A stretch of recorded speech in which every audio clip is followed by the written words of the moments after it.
మరి ప్రతి నెలకు ఒకసారైనా కలుస్తాం, 2 నెలలకు ఒకసారైనా కలుస్తాం. ఏ అవసరం ఉన్నా కానీ ముఖ్యమంత్రులను, మంత్రులను, చీఫ్ సెక్రటరీలను అందరినీ కలుస్తాం. అవకాశం వాళ్ళు వాగ్దానాలు ఇచ్చినా తీయకపోతే కూడా దాని మీద కూడా అన్ని విధాల పోరాటం చేస్తాం. ప్రజల కోసం పోరాటం చేసిన పార్టీ ఇలా బీఆర్ఎస్ పార్టీ. మరి మా మీద అనవసరమైన దుష్ప్రచారాలు చేస్తే మాత్రం ఊరుకునేది లేదు. ఖచ్చితంగా ఎండగడతాం. మీరు చేసిన మొన్న ఎలక్షన్లో ఇచ్చిన వాగ్దానాలు ఏదైతుందో అవి పూర్తి చేసే వరకు కూడా మా పోరాటం ఆగది.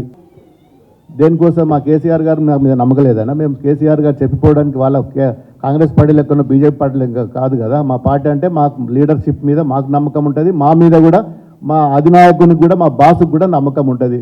మా మీద అంత ఫ్రీడమ్ ఉంది కాబట్టి మేము పోగలుగుతాం. మాకంత భయం ఏముంటుంది? మా కేసీఆర్ గారు పోకమని చెప్పడు.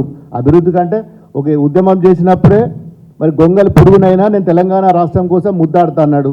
మరి ఇలా మాకు కూడా మా తెలంగాణ అభివృద్ధి కోసం మేము ఎవరినైనా కలుస్తాం, ఎక్కడికైనా పోతాం. ఇంకా 100 సార్లు అయినా మేము రేవంత్ రెడ్డిని కలుస్తాం. డెఫినెట్గా ఒక బీఆర్ఎస్ లీడర్గా, బీఆర్ఎస్ ఎమ్మెల్యేగా తప్పకుండా పోతాం, కలుస్తాం. ఈ ఒక్కరోజు కాదు, ఎవ్రీ టైం, ఎనీవేర్ తప్పకుండా కలుస్తాం. అవును, మేము ఏమంటున్నామండి? 45 రోజులు ఏమంటున్నాం? మేము ఏం చేయమంటున్నాం? మేము ఇప్పటికన్నీ చేసి పెట్టమన్నామా? మాకు ఏదో మీరు చెప్పినే చేయమంటున్నాం. మీరు ఏదైతే ఎలక్షన్లలో వాగ్దానాలు చేసినో గవ్వే అడిగినాం. మేమన్నా మీకు పైనుంచి తీసుకొచ్చి కింద పెట్టమంటున్నాం? ఏమన్నా మేమేం అడిగినాం? ఏమైనా గవర్నమెంట్ ఇబ్బంది పెట్టలేదా? గవర్నమెంట్ కోఆపరేట్ చేయలేదా? మేము ఏం తప్పు చేసినాం? ఎక్కడ చేసినాం? చెయ్యం కూడా. మేము ఎక్కడ కూడా చెయ్యం. బాజాబ్తా యాజ్ పర్ నామ్స్ ప్రకారం, యాజ్ పర్ ప్రోటోకాల్ ప్రకారం మీరు ఇచ్చిన వాగ్దానాల ప్రకారమే మేము అడుగుతాం తప్ప ఎక్కడ కూడా మేము డీవియేషన్ కాము. ఎక్కడ కూడా మేము దాన్ని ఒక లైన్ తప్పి మేము పోయే పరిస్థితి ఉండదు. మాది డెవలప్మెంట్లో కానీ, పార్టీ పరంగా కానీ ఏ విషయంలో కూడా 100% మాది ఒక విజన్ ఉంటుంది. ఆ విజన్ ప్రకారం మా బాస్ ఏదైతే చెప్పిండో మా బాస్ డైరెక్షన్లో మేము పనిచేస్తాం.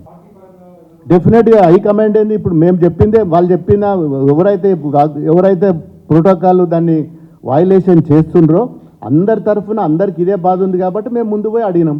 అందరం కట్టకట్టుకొని అడగాల్సిన అవసరం ఏముంది? ఇది అందరికి ఉన్నదే అని చెప్పినాం. మేము సీఎం గారికి కూడా నా ఒక్కరికి ఉన్నదే, లేకపోతే మేడం గారికో, లేకపోతే నర్సాపూరో, లేకపోతే ఇంకేదో కాదు. తెలంగాణలో ప్రతి ఎమ్మెల్యేని కూడా ఈ విధంగా పీడిస్తున్నారు. ఈ విధంగా ప్రోటోకాల్ లేదు. సాయంత్రం పూట పోతే మాకు ఎస్కాట్ ఇస్తలేరు. సాయంత్రం గన్మెన్లను మార్చిండ్రు. ఇబ్బంది ఉన్నది. నాకు కూడా మొన్న ఇన్సిడెంట్ జరిగింది. నాకు కూడా ఇబ్బంది ఉన్నది. నాకు కావాలి, మాకు మంచి గన్మెన్లను ఇయ్యండి అని చెప్పి కూడా చెప్పినాం. ఇవన్నీ విషయాలు డిస్కస్ చేసినాం.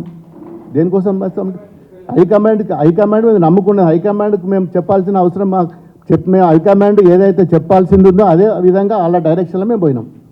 హైకమాండ్లో ఇంకా చాలా సమస్యల మీద చాలాసార్లు మేము డిస్కషన్ చేసినాం. మేము ఇవన్నీ మా మీద నమ్ముకుందండి హైకమాండ్. మేము హైకమాండ్కి మా కేసీఆర్ గారి మీద మాకు నమ్ముకుంటుంది. మేము ఏం తప్పు చేయం కాబట్టి హైకమాండ్ గారు మాకు వేరే పార్టీలు లెక్క కాదు, ముందే చెప్పిన నేను, మాకు ఎక్కడ పోయినా ఫ్రీడమ్ ఉంటుంది మా పార్టీలో. మేము అట్లా చెప్పిపోవడము, లైన్ తప్పిపోవడము అట్లాంటిది ఉండదు. ఎవరు చెప్పినా కింది నుంచి మీ దానిక మాది ఒకటే డైరెక్షన్ ఉంటుంది.